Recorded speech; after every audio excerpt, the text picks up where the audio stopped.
ये जगह ऐसी क्यों है, कब से है, रात में रोशनी क्यों दिखती है, इन रहस्यों से जुड़ी किसी कहानी का पता अभी तक नहीं चला था।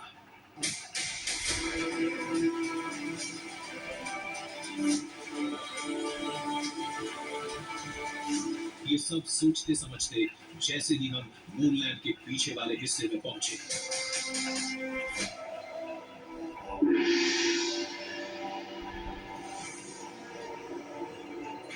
दूर हमें एक मठ दिखाई दिया। ये जरूर लामायूरू मठ होगा। हो ना हो, मूनलैंड को लेकर मठ के पास जरूर कोई जवाब होगा। इसके लिए हमें वहां जाना होगा।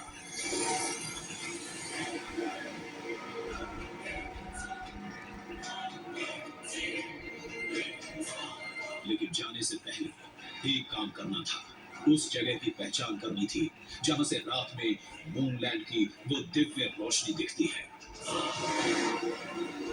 ये दिन के वक्त का दर्शन है भारतवर्ष के इस मूनलैंड का, लेकिन यहाँ रात का जो दर्शन है वो दुनिया में सबसे खास दर्शन में से एक है। भारतवर्ष इकलौती ऐसी जगह जहाँ ऐसी रोशनी दिखने का दावा किया जाता है जो रंग बिरंगी। ये है वो लाइट जो दूसरी दुनिया से आती है। कुछ लोग इसे चंद्रदेव से भी जोड़ते हैं।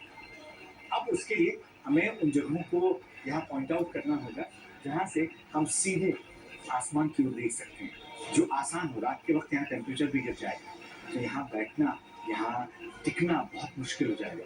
तो ज़रूरी है कि इससे पहले कि हम मर जाए, इससे पहले वो तमाम जगहों को पॉइंट आउट कर लें और उसके बाद मठ की ओर हम रुख करें। उस जगह की पहचान करके हम मूनलैंड से मठ के लिए निकल पड़े। कदम मठ की तरफ बढ़ रहे थे, तभी रास्ते में एक शानदार दृश्य से मुलाकात हो गई। ये पत्थर में खुदी हुई एक प्रतिमा थी, करीब 30 फीट लंबी। यहाँ कुछ बना हुआ है, एक बड़ी सी मूर्ति दिख रही है। मदन, देखना, वहाँ कुछ बना हुआ है। देखिए, बहुत बड़ी मूर्ति है। दूर से समझ नहीं आ रहा है कि ये भगवान शंकर की है या गौतम बुद्ध की है। मुझे पास है, वो नीचे जाने का रास्ता है।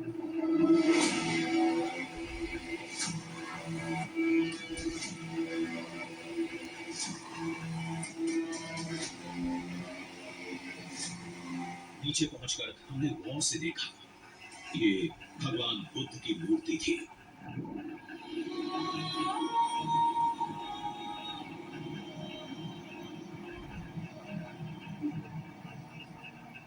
जुनून है जिस तरीके से सर पर आपको आकृतियां नजर आ रही हैं, हाथ में कमंडल नजर आ रहा है, एक हाथ जिस मुद्रा में रखा गया है, इससे साफ होता है कि ये भगवान गौतम बुद्ध की मूर्तियां हैं। और आसपास बुद्ध धर्म को मानने वाले जो तमाम अनुयायी हैं, उनके द्वारा पताका यहाँ बांधी गई है।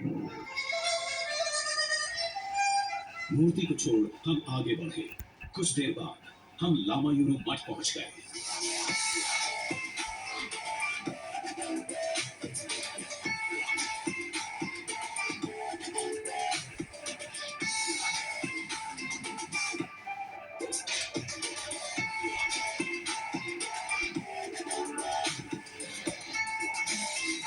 जो मूनलैंड की जमीन पर खड़ी है।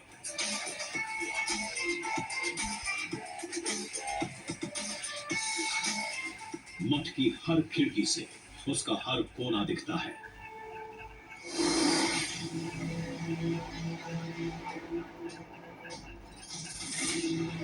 मठ पहुंचते ही हम काम में जुट गए। कई लोगों से बात की, कई सवाल पूछे। फिर जो कहानी सामने आई, उसके मुताबिक मठ और मूनलैंड का आपस में बहुत गहरा नाता है।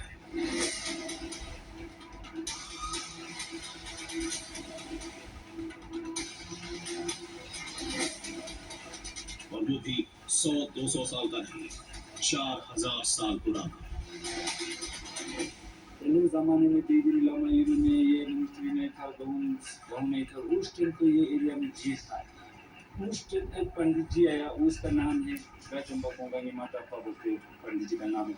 वो आके उसने अपनी गेहूं की शक्ति की तरफ के पानी के बीज में जाके उसने मंत्रा के पाठ पूजा करके गेहूं पानी में डाल दिया उसने।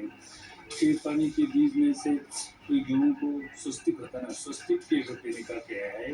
स्वस्तिक के रूप में निकल के आया तो वो पंडित जी ने सोचा है हाँ बाद में इधर मॉनेस्ट्री बन जाएगा तो स्वस्तिक के नाम पे बन जाएगा बोल के पंडित जी ने सोचा है।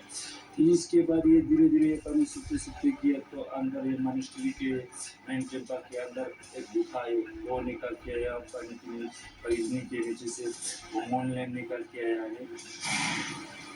जो कहानी हमें समझ आई उसके मुताबिक जहां आज मूनलैंड है, 4000 साल पहले वहां एक झील हुआ करती थी। एक दिन वहां एक संत आए, मंत्रों के साथ कुछ गेहूं के दाने झील में डाले। तल में जाकर गेहूं के दाने स्वास्तिक के आकार में ढल गए। झील फिर सूखती चली गई, जिसके नीचे से ये मठ निकल कर आए।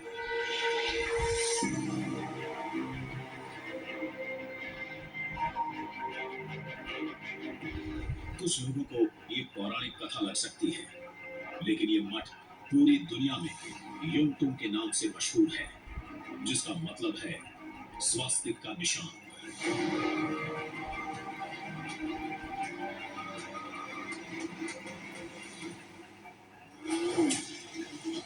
ऐसी कई और बातें हैं जो इस मठ को मूनलैंड से जोड़ती हैं।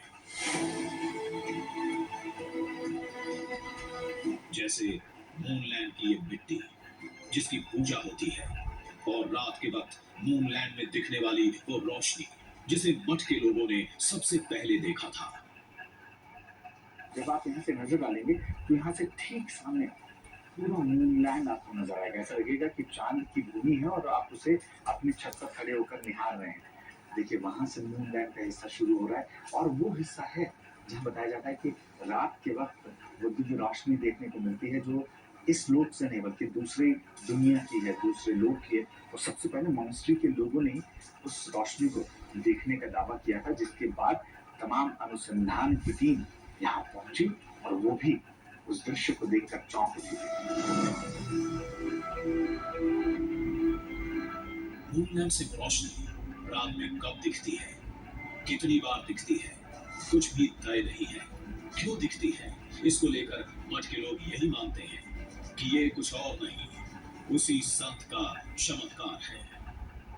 देखने वाले जो है कभी कभार जो कोई स्पेशल डे पे हो या कोई मतलब खास कोई किसी मतलब दिन पे हो या कुछ जो लोगों को कुछ न कुछ मतलब मोटिवेश जो पावर होगा या कुछ मैजिक होगा इस तरह का मतलब चीज़ें कुछ दिखाई देता है। क्योंकि यहाँ पे जो बहुत से जो विद्वान चीज़ें आप स्कॉलर करेंगे पूरा ज़माने में, जैसे कि अभी अभिनव हो गया और भारत आदि हो गया और ट्रांसलेटर स्कॉलर और लोकल के नाम से है, तो सब लोग यहाँ पे मतलब पता के ब्लेस किया हुआ जगह है। तो कुछ न कुछ अपने हिसाब से देखते हैं दूसरे दुनिया का भी हो सकता है और फिर भी मतलब जो होगा वो तो जो रिसर्च करते हैं उसके बारे में जो वो लोग बता पाएंगे फैक्ट क्या है।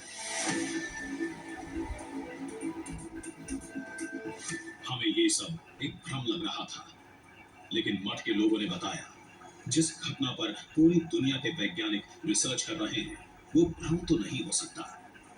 जो खगोलीय अनुसंधान से जुड़ी टीम है उसका इस पर कीन इंटरेस्ट है, वो लगातार यहाँ पर नजरें बनाए हुई है, क्योंकि यहाँ कई ऐसी घटनाएं हुई हैं जो लोगों को चौंका रही है। लेकिन आज हम जो देखने आए हैं उसके लिए ये खिड़की बंद कर हमें तो जमीन पर फिर से रात को पहुंचना होगा, जहाँ माना यह जाता है कि जो रोशनी देखने को मिलती है वो इस जमीन की नहीं है, किसी दूसरे लोक से किसी दूसरी दुनिया की बार बार देखने को मिलती है।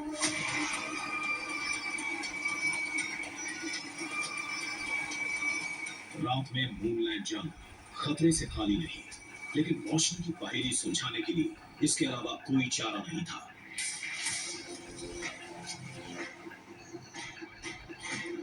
आसमान में चांद निकलते ही हम मूनलैंड पहुंच गए।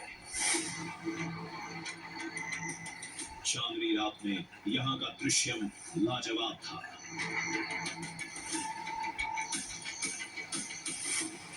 यकीन मानिए ये बिल्कुल भी नहीं लग रहा था कि हम धरती पर थे।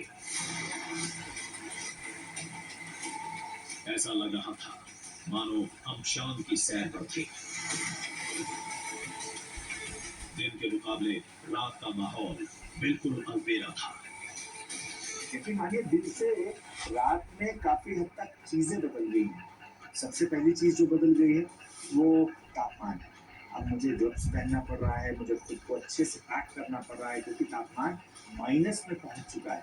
अब हम उस जगह पर पहुंचे हैं जिसे हमने रेखांकित किया था, यानी चुना था, जहां से कहा जाता है कि वो तमाम रोशनियां नजर आती हैं जो इस लोक से या किसी दूसरे लोक से आती हैं, ये कोई नहीं जानता।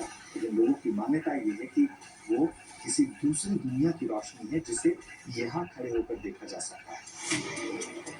रात के वक्त मूनलैंड की सतह बिल्कुल चांद की तरह लग रही थी। अगर आप चंद्रमा की तस्वीरों को साथ रखकर देखें तो भी फर्क समझ में नहीं आएगा। तापमान हर पल तेजी से गिर रहा था। ऑक्सीजन की कमी दिक्कत पैदा करने लगी थी। ऐसे में हमें पहले वहां पहुंचना था जहां से वो दिव्य रोशनी दिखती है, जहां हमने दिन में निशान लगाया था। लम्बा का ये मून लैंड जितना खूबसूरत है, ये जितना रहस्यों से भरा हुआ है, जितने दृश्य इसके भीतर छुपे हुए हैं, उतना ही बड़ा ये भूल भुलैया भी है। देख रहे हैं आप, कहीं पे भी नजर आ रही आपको एक सही लैंडस्केप नजर आता है। और शायद यही वजह है कि यहाँ पर वो जगह अगर आप खोजने निकले जो आपने दिन के वक्त मार्क की थी, तो रात को वो आपको मिल जाए, ये इतना आसान नहीं है। और यही परेशानी हमारे साथ भी हो रही है।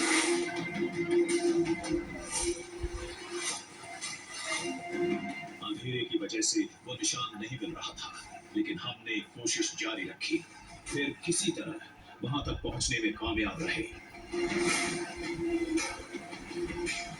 देखिए, अब हम उस जगह पर पहुंच चुके हैं जिसे दिन में हमने मार्क किया था, जहाँ एक और मेरे खुला आसमान है, जहाँ लोगों का दावा है कि उन्होंने वो रोशनी देखी थी जिसे वो जोड़ते हैं कि वो दूसरी दुनिया की रोशनी है। देखते हैं कि हमें कितने देर तक इंतजार करना पड़ता है, वो दृश्य हमें देखने को मिलता भी है या नहीं। बेतहाशा ठंड की वजह से यहाँ रात में टिकना मुश्किल है, लिहाजा बिना मौका गवाए हम आसमान को निहारने लगे। रात के 11 बज चुके थे। मूनलैंड का वातावरण तेजी से बदल रहा था। ठंड बर्दाश्त से बाहर होती जा रही थी, लेकिन उस रोशनी को देखने के लिए हम डटे रहे। लोगों का कहना था कि बादल साफ होने के बाद आपको रोशनी देखने को मिल सकती है। हम इंतजार कर रहे हैं, हमारे पास कोई दूसरा ऑप्शन नहीं है। रात 11 बजे से ज़्यादा का वक्त बीत चुका है, बावजूद इसके हमें वो रोशनी अब तक नहीं मिली है जिसे लेकर दावा किया जाता है कि वो यही आसमान में देखने को मिलेगी।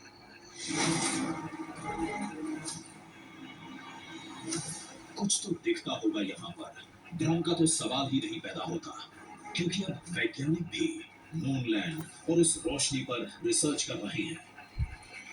हम आसमान की तरफ टकटकी लगाए बैठे थे। फिलहाल चांद सितारों के सिवाय कुछ नहीं दिख रहा था।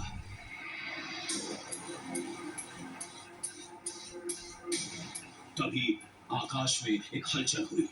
कुछ पल के लिए हरी नीली धारियां दिखी। मुझे यकीन नहीं हो रहा कि जो गांव के लोग बता रहे थे कि यहाँ पर आपको वो रोशनी नजर आएगी, वो रोशनी जो इस लोक की नहीं है, तो दूसरी दुनिया की रोशनी है। विदेशों में ऐसी रोशनियां देखने को मिलती होंगी, लेकिन भारतवर्ष में इसी जगह पर ये रोशनी क्यों देखने को मिल रही है, मुझे भी नहीं मालूम।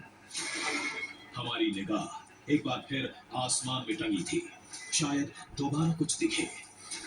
ये ख्वाहिश भी जल्द पूरी हो गई। आकाश में एक चमकदार लाइन दिखी, हरे रंग की। उधर देखो मदन, मदन, उधर देखो, ऊपर ऊपर, तुम कैमरा ऊपर दिखाओ बस। ये कौन सी लाइट है? एक सेकंड, मुझे अपनी लाइट बंद करने दो, मुझे अपनी लाइट बंद करने दो, तब क्लियर दिखेगा।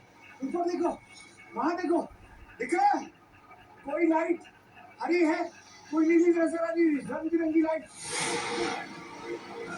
ये रंगीन लाइन कुछ देर दिखी, फिर गायब हो गई। आसमान में 2 बार वो रोशनी दिखी। कुछ अजीब सी थी, किसी लेजर शो जैसी। हरा, नीला, पीला, लाल, कई रंग शामिल थे। आसमान एक बार फिर सूना था। उम्मीदों के साथ हम फिर ऊपर देख रहे थे। कुछ देर बाद एक और रोशनी दिखी जो बिल्कुल पहले जैसी थी। आकाश रंग बिरंगी रोशनी से नहा उठा था। बार बार वो ऐसा लग रहा है जैसे वेव हो रही है, और वाकई ये अद्भुत है। मैंने सोचा नहीं था कि हमें ये दिख पाएगी।